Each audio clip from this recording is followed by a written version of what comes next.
আমরা এখন আছি বর্ধমানের এসপালে। আমি, মা আর একজন হচ্ছে মাসি। তো আমরা এখন নিয়ে নিয়েছি এগ চাউমিন আর বাড়ির জন্য প্যাক করেছি, মানে দাদা আর আমি ডিনার করবো রাতে, যেটা সেটা হচ্ছে পরোটা, 3টে করে পরোটা এবং হচ্ছে চিলি চিকেন। তো দেখা যাক, আগে চাউমিনটা টেস্ট করি যে কেমন হয়েছে। এবং বাইরের যে দোকানটা এসপালের, মানে এটা হচ্ছে ভেতরের দোকানটা, বাট বাইরের যে দোকানগুলো ওখান থেকে আমরা নেবো একটা ভেটকি মাছের ওই কাটলেট, যেটা হয় পিস কাটলেট।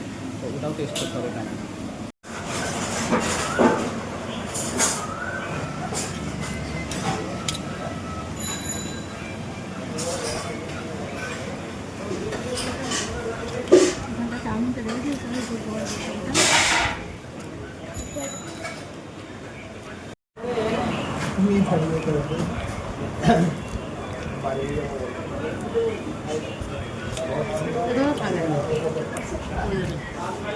হাতে করে খাও না।